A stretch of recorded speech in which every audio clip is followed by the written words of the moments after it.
الحمد لله رب العالمين والصلاة والسلام على قائد الغر المحجلين نبينا محمد وعلى آله وصحبه أجمعين وبعد. محترم ناظرین، السلام علیکم ورحمۃ اللہ وبرکاتہ. پروگرام گائیڈنس ٹو اللہ میں آپ سب کا استقبال ہے.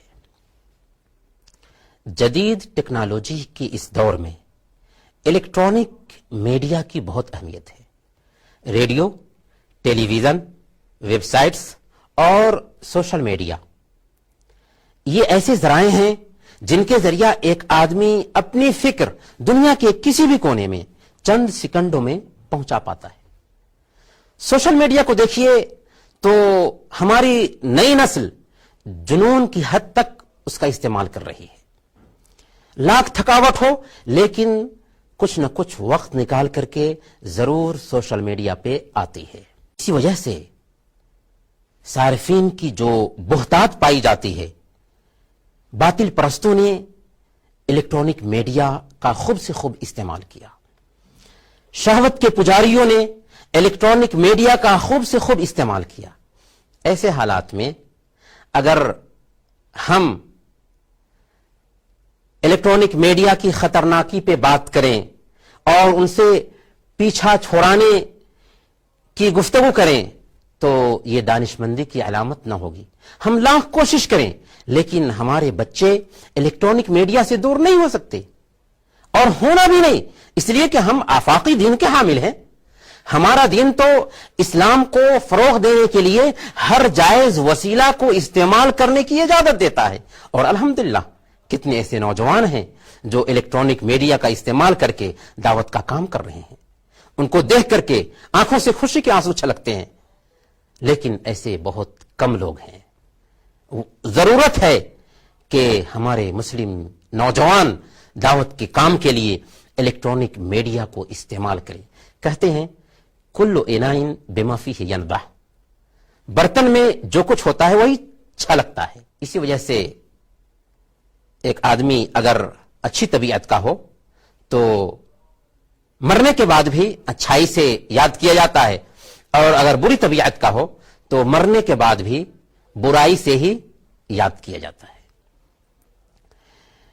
پچھلے دنوں میری پہنچ فیس بک کے ایک ایسے وال پہ ہوئی جو مہینوں پہلے مر چکا ہے، لیکن اس کا وال ہے کہ اس پہ فحش تصویریں ہیں جو اس کی فکر اور اس کی سوچ کا تعارف کرا رہی ہے، جبکہ اس کے اپوزٹ کتنے ایسے نوجوان ہیں جو دعوت کا کام کرتے ہیں تو ان کے مرنے کے بعد بھی وہ زندہ رہتے ہیں. احمد دیدات کو کون نہیں جانتا، جن کی کیسٹس، جن کے ویڈیوز، جن کے لیکچرز آج موجود ہیں. آج لوگ ان سے فائدہ اٹھاتے ہیں اور کتنے لوگ آج انہی کے ویڈیوز سے، کیسٹس سے اسلام قبول کر رہے ہیں، تو مرنے کے بعد بھی زندہ ہیں. محترم ناظرین، ہماری بات جاری رہے گی لیکن ایک چھوٹے سے بریک کے بعد.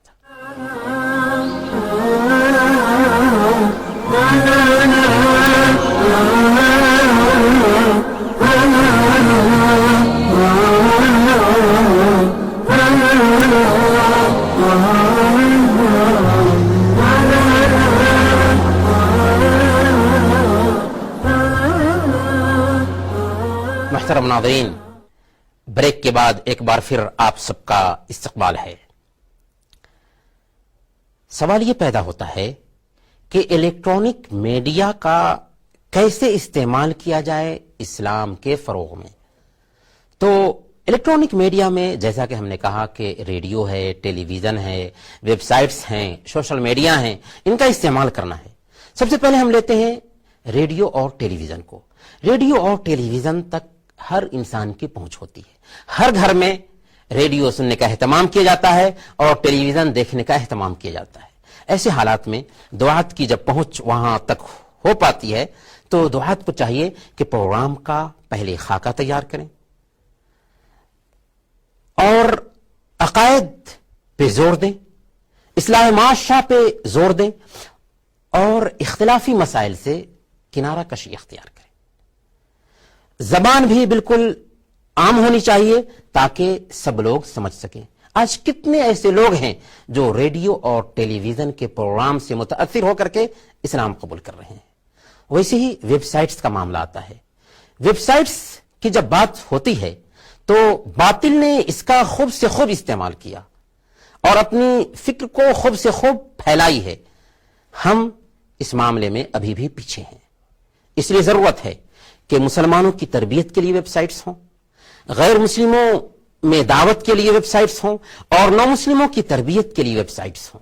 الحمدللہ آئی پی سی نے اس سلسلے میں پیش قدمی کی اور نو مسلموں کی تربیت کے لیے الگ ویب سائٹس رکھے گئے ہیں، مسلمانوں کے لیے الگ ویب سائٹس رکھے گئے ہیں، اور غیر مسلموں کے لیے بھی الگ ویب سائٹس بنائے گئے ہیں۔ اگر آپ وزٹ کرنا چاہتے ہیں تو اس ویب سائٹ کا وزٹ کر سکتے ہیں www.islam.com.kw۔ اسی طرح سے یوٹیوب کا جو سسٹم ہے یہ بھی بہت ہی مناسب ہے، اس کے ذریعہ بھی دعات دعوت کا کام کر سکتے ہیں۔ چھوٹے چھوٹے کلپس میں ڈیزائننگ کے ساتھ میں اگر ان کو اپلوڈ کیا جائے تو اچھے انداز میں ہماری فکر دوسروں تک پہنچ سکتی ہے۔ اسی طرح سے فیس بک اور ٹویٹر کا معاملہ آتا ہے۔ فیس بک اور ٹویٹر کا استعمال ہم سب کرتے ہیں، لیکن اس کا استعمال خیر میں ہو یہ بہت کم ہو رہا ہے، شر میں زیادہ ہو رہا ہے۔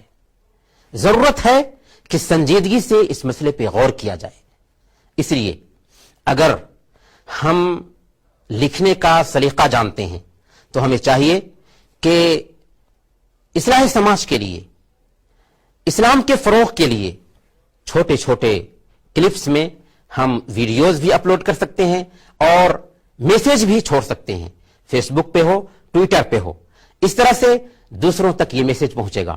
اور جو لوگ لکھنا نہیں جانتے ہیں، جو لوگ بات کرنے کا طریقہ نہیں جانتے ہیں، وہ بھی ایسا کر سکتے ہیں کہ وہ جو دعات ایسا کر رہے ہیں ان کے لنک کو اپنے صفحہ پہ وہ پوسٹ کریں، اسی طرح سے وہ ستائشی کلمات لکھیں، اس پوسٹ کو شیئر کریں۔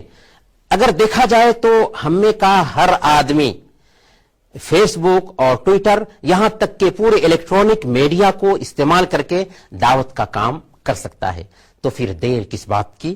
آئیے آج ہی عزم کرتے ہیں کہ ہم الیکٹرانک میڈیا کو دعوت کے کام میں استعمال کریں گے۔ محترم ناظرین، انہی چند کلمات پر ہم بس کرتے ہیں، اگلے ایپیسوڈ میں انشاءاللہ پھر ملیں گے، تب تک کے لیے اجازت دیجیے، رہے نام اللہ کا۔ وصلی اللہ علی نبینا محمد وعلی آلہ وصحبہ اجمعین۔